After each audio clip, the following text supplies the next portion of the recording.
Hi friends, welcome to my channel. Deepa Sivanarayana ఇంటి వారసురాలు బావా అంటూ శ్రీధర్కి నిజం చెప్పి దశరథకి దొరికిపోయిన దాసు. అసలు ఇదంతా ఎలా జరగబోతుందనేది ఈ వీడియోలో తెలుసుకుందాం. శివనారాయణ కాంచన్ని ఇంటికైతే పిలిపిస్తాడు. అప్పుడే ఇక కాంచన అయితే ఏంటి నాన్న రమ్మన్నారు అని అడుగుతూ ఉంటుంది. ఏం లేదు కాంచన, నీ విషయంలో నేను చాలా పెద్ద తప్పులు చేశాను, నన్ను క్షమించమ్మా అని అంటూ ఉంటాడు.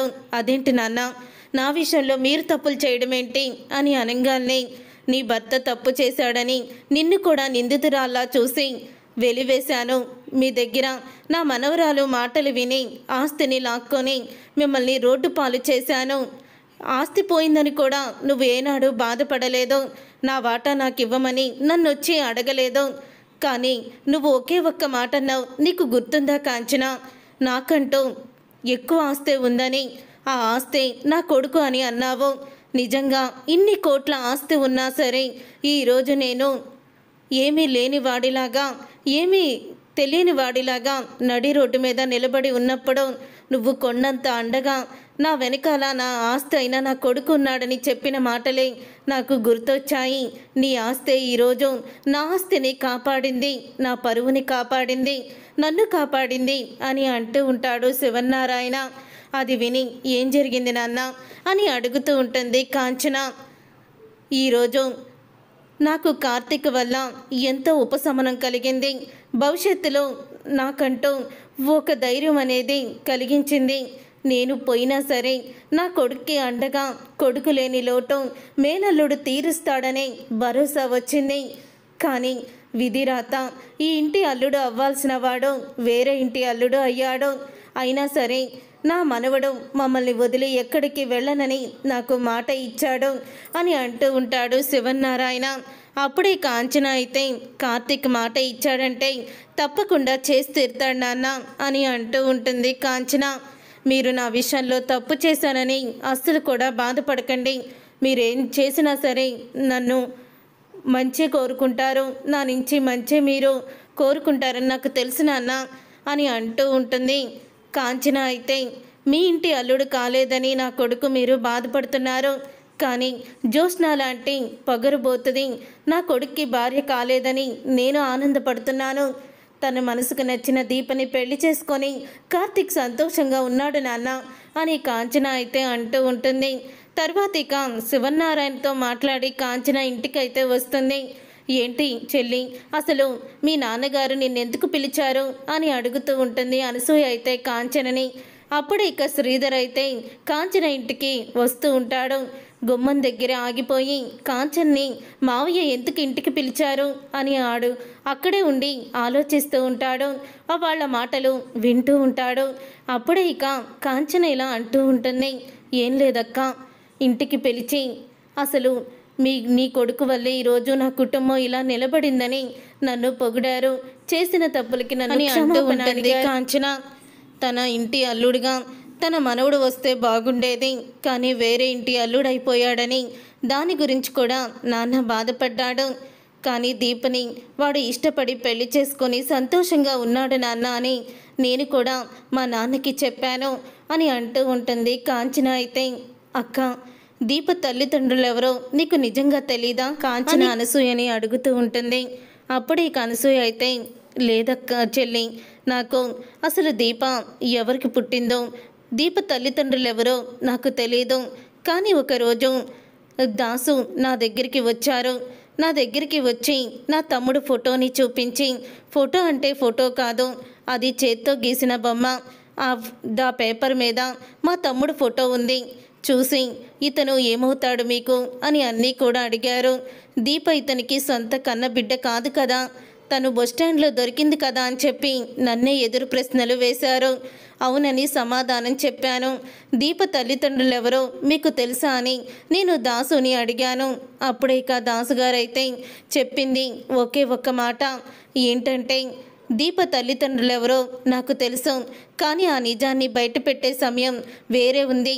అప్పుడు నిజాలు బయటికి వస్తాయి, ఎప్పుడైతే బయటికి రావాలని రాసి పెట్టిందో అప్పుడే వస్తాయి అని అంటూ వెళ్ళిపోయారు. నాకు తెలిసి దాసుగారికి నిజం తెలిసిందేమని అనిపిస్తుంది చెల్లి అని అనసూయ అయితే కాంచనతో అంటూ ఉంటుంది. దాసు అన్నయ్య వచ్చినప్పుడు ఈ విషయం గురించి అడగాలి అని కాంచన అంటూ ఉంటుంది. ఇంతలో అక్కడికి వచ్చిన శ్రీధర్ అయితే ఇదంతా వినేస్తాడు. దీప తల్లిదండ్రులు ఎవరో బావకి తెలుసా? దాసు బావకి అసలు దీప తల్లిదండ్రుల గురించి తెలిసాల్సిన అవసరం ఏంటి? దీపని పెంచిన కుబేర ఫోటోని దాసు బావ ఎందుకు తన దగ్గరే పెట్టుకున్నాడో అసలు ఏమై ఉంటుంది? జ్యోత్స్న వచ్చి దాసు బావని ఏదో బ్రతిమిలాడుతుంది చెప్పొద్దని. మరొక పక్క దాసుబావేమో పొంతలు లేని సంబంధాలు గురించి చెప్తున్నాడు, పొంతలు లేని మాటలు మాట్లాడుతున్నాడు. అసలు రహస్యం అసలు దాసుబావకే తెలుసన్నమాట. వస్తున్నాను బావా, నీ దగ్గర నుంచే కార్తీక్ దాచిపెట్టిన రహస్యం కూడా బయటపడుతుందేమో అని నాకు అనిపిస్తుంది అంటూ ఇక దాసుకైతే ఫోన్ చేసి బయటికి రమ్మంటాడు. శ్రీధర్ అయితే అప్పుడు ఇక శ్రీధర్ చెప్పిన ప్లేస్కి అయితే దాసు వచ్చి ఉంటాడు. అప్పుడు ఇక శ్రీధర్ వచ్చి దాసుతో అంటూ ఉంటాడు, ఎంతసేపు అయింది దాసు నువ్వు ఇక్కడికి వచ్చి అని అడుగుతూ ఉంటే, ఇప్పుడే వచ్చాను బావా, నాతో ఏదో మాట్లాడాలన్నావు ఏంటి? ఎవరి గురించి? ఏదైనా ముఖ్య విషయమా అని అంటూ ఉంటే అప్పుడే ఇక దాసు చేతికి తగిలించుకున్న బ్యాగ్ని తీసి ఇక వెంటనే జిప్పు తీసి బ్యాగ్లో నుంచి కుబేర్ ఫోటోని తీస్తాడు. శ్రీధర్ అయితే ఇక ఫోటోని చూసి ఒక్కసారి దాసు షాక్ అయిపోతూ ఉంటాడు. ఏంటి బావా, నా బ్యాగ్లో నుంచి ఎందుకు నువ్వు ఆ ఫోటోని తీసావు అని అడుగుతూ ఉంటే ఇంతలో అటువైపుగా వెళ్తున్న దశరథ శ్రీధర్ దాసు మాట్లాడుకోవడం చూసి, బావా దాసు ఇద్దరు ఏమి మాట్లాడుకుంటున్నారు, దేని గురించో వాళ్ళు సీరియస్గా మాట్లాడుకుంటున్నారని అర్థమవుతుంది. బావ చేతిలో ఉన్న ఆ పేపర్ ఏంటి? దాంట్లో ఏముంది? బావ దాన్ని చూపించి దాసుని ఎందుకు నిలదీస్తున్నాడు అని అనుమానంతో దశరథ కారు దిగి వాళ్ళ దగ్గరికి వాళ్ళకి కనిపించకుండా దూరంగా వాళ్ళ మాటలు వినిపించేలా నుంచొని ఉంటాడు. అప్పుడే ఇక దాసు అయితే శ్రీధర్ చేతిలో ఉన్న కుబేర ఫోటోని చూసి, బావా అది దీపని పెంచిన అతని ఫోటో అని అనగానే, అవును కదా అతని ఫోటోని నువ్వెందుకు ఇలా బ్యాగ్లో పెట్టుకొని తిరుగుతున్నావు అని అడుగుతూ ఉంటాడు. శ్రీధర్ అలా అడుగుతున్నప్పుడే దాసు అయితే, ఏముంది బావా, దీప తల్లిదండ్రులు ఎవరో తెలియదు కదా, అందుకని దీప తల్లిదండ్రులు ఎవరో తెలుసుకోవాలని దీప వాళ్ళ నాన్న ఫోటోని ఇలాగా సంచిలో పెట్టుకొని నేను తిరుగుతున్నాను అని చెప్తూ ఉంటాడు దాసు అయితే. ఇక మరి దీప తల్లిదండ్రులు ఎవరో నీకు తెలియనప్పుడు అనసూయ గారి దగ్గర దీప తల్లిదండ్రులు ఎవరో తెలుసని నువ్వెందుకన్నావు? త్వరలోనే నిజాలు బయటికి రావాల్సిన టైంలోనే బయట పెడతాయని ఎందుకు చెప్పావు అని దాసుని నిలదీస్తూ ఉంటాడు శ్రీధర్ అయితే. అప్పుడే ఇక శ్రీధర్ మాటలకి దాసు షాక్ అయిపోతూ ఉంటాడు. నిజం చెప్పు బావా, నిజం చెప్పు, దీప తల్లిదండ్రులు ఎవరు? అసలు దీపకి వాళ్ళ తల్లిదండ్రులకి నీకు ఏంటి సంబంధం? చెప్పు బావా, చెప్పకపోతే ఈ విషయం నేను వెంటనే వెళ్ళి కార్తీక్తో లేకపోతే శివనారాయణ గారితో వీళ్ళందరి ముందు చెప్పాల్సి వస్తుంది అని అంటూ ఉంటాడు శ్రీధర్. అప్పుడే దశరథ అయితే, ఇదేంటి బావా, నిజంగానే దాసుకి నిజం తెలుసా, లేకపోతే బావ అపార్థం చేసుకుని అలా నిలదీస్తున్నాడా అని ఆలోచిస్తూ వాళ్ళని చూస్తూ ఉంటాడు దశరథ. అప్పుడే ఇక ఇన్ని రోజులు దాచిపెట్టను నేను, ఇంకా నిజం చివరగా చెప్పాల్సిందే అని అనుకుంటూ దాసు అయితే, నేను చెప్పే ఈ నిజం ఎవరికి చెప్పనని నీ కొడుకు మీద ఒట్టేసి నాకు మాట ఇవ్వు బావా అని దాసు అయితే అంటాడు. ఆ మాట విని ఒక్కసారి శ్రీధర్ అయితే షాక్ అయిపోతూ, ఏంటి నా కొడుకు మీద ఒట్టేసా అని అంటూ ఉంటాడు శ్రీధర్. అవును బావా, నీ కొడుకు మీద ఒట్టేస్తేనే నువ్వు ఎవరికి మాట చెప్పకుండా ఉంటావు అని అంటూ ఉంటాడు దాసు అయితే. అప్పుడే శ్రీధర్ అయితే తనకి కావాల్సింది నిజం అని మనసులో అనుకుంటూ ఒట్టయితే వేసి, నువ్వు చెప్పే విషయాన్ని నేనెవరితో చెప్పను బావా అని కార్తీక్ మీద ఒట్టు అంటూ ఒట్టు వేసేస్తాడు శ్రీధర్ అయితే.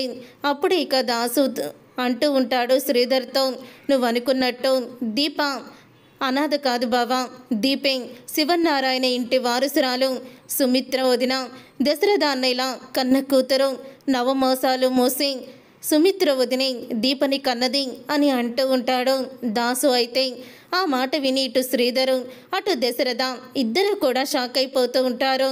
నీకు తలకి దెబ్బ తగిలిన తర్వాత ఎలా మాట్లాడుతున్నావో నీకు అర్థమవుతుందా? ఏమన్నా పిచ్చి పట్టిందా నీకు? దీప శివనారాయణ ఇంటి వారసురాలేంటి అని అంటూ ఉంటాడు శ్రీధర్. అయితే అప్పుడు ఇక దాసు అయితే, జ్యోత్స్న నా కన్న కూతురు కాబట్టి దీప ఇంటి వారసురాలు. దీప పుట్టినప్పుడు మా అమ్మ స్వార్థంగా ఆలోచించి ఆస్తి మొత్తం నాకు నా కూతురికే రావాలని, నా కూతురు చనిపోయిందని సృష్టించి దీపని మాయం చేసి నా కూతుర్ని సుమిత్ర వదిన ఒడిలో పడుకోబెట్టి ఆ ఇంటి వారసురాలుగా అందరూ నమ్మేలా చేసింది అని జరిగిందంతా కూడా చెప్తాడు. అది విని ఒకేసారి షాక్ అయిపోతూ ఉంటాడు దశరథ. అయితే ఇక షాక్ అయిపోతూ, అంటే ఇన్ని రోజులు కన్న కూతురుగా పెంచుకున్న జ్యోత్స్న నా కన్న కూతురు కాదు, ఇలాగే ఉండాలి నా కూతురు అనుకున్న దీపే నా కన్న కూతురు అన్నమాట. అందుకనే దాసుని జ్యోత్స్న చంపాలని చూసింది. తనకి ఆస్తి దక్కదని కోపంతో దాసుని చంపేస్తే ఈ నిజం దాసుతోనే ఇక మంటల్లో కలిసిపోతుందని అనుకొని దాసుని చంపాలని చూసిందా. కానీ ఈ విషయాన్ని దాసు నాకెందుకు చెప్పలేదో, నాకు చెప్తే జ్యోత్స్న గురించి బాధపడతానని చెప్పలేదా అని దశరథ అయితే అనుకుంటూ ఉంటాడు. ఇక శ్రీధర్ అయితే శివనారాయణ ఇంటి వారసురాలే తన కోడలయ్యిందని తెలుసుకొని షాక్ అయిపోతూ ఉంటాడు శ్రీధర్. నిజంగా దేవుడు చాలా గొప్పవాళ్ళు, మంచి వాళ్ళకే కష్టాలు తీసుకొస్తాడు, మంచి వాళ్ళకే సమస్యలు తీసుకొస్తాడని తిట్టుకుంటాం, కానీ చివరికి మంచి విజయాన్ని సాధిస్తుంది. అది నా కొడుకు విషయంలోనే నిజం కాబోతుంది అని అంటూ ఉంటాడు శ్రీధర్. అయితే ఇప్పటి వరకు కూడా శివనారాయణ ఇంటి వారసురాల్ని నా కోడలుగా చేసుకోవాలని అనుకున్నాను, కానీ అనుకోని విధంగా దీప మెడలో తాళి కట్టేసరికి మొత్తం తలకిందులైపోయింది. నిజంగా భగవంతుడు కార్తీక్ మంచితనానికి దీప మంచితనానికి ఇలా ముడివేశాడు అని శ్రీధర్ అయితే ఎంతో ఆనందపడుతూ ఉంటాడు. చూసారుగా ఫ్రెండ్స్, రాబోయే కథలో ఖచ్చితంగా ఇలాగే జరగబోతుంది. మరి ఇలాగే జరగాలని మీరైతే కోరుకుంటున్నారా? అయితే వీడియోని తప్పకుండా లైక్ చేసి ఛానల్ని సబ్స్క్రైబ్ చేసుకొని పక్కనే ఉన్న గంట సింబల్పై ఆలని క్లిక్ చేయండి. అప్పుడే మేము పెట్టే ప్రతి వీడియో మీరు మిస్ కాకుండా చూసేవచ్చు.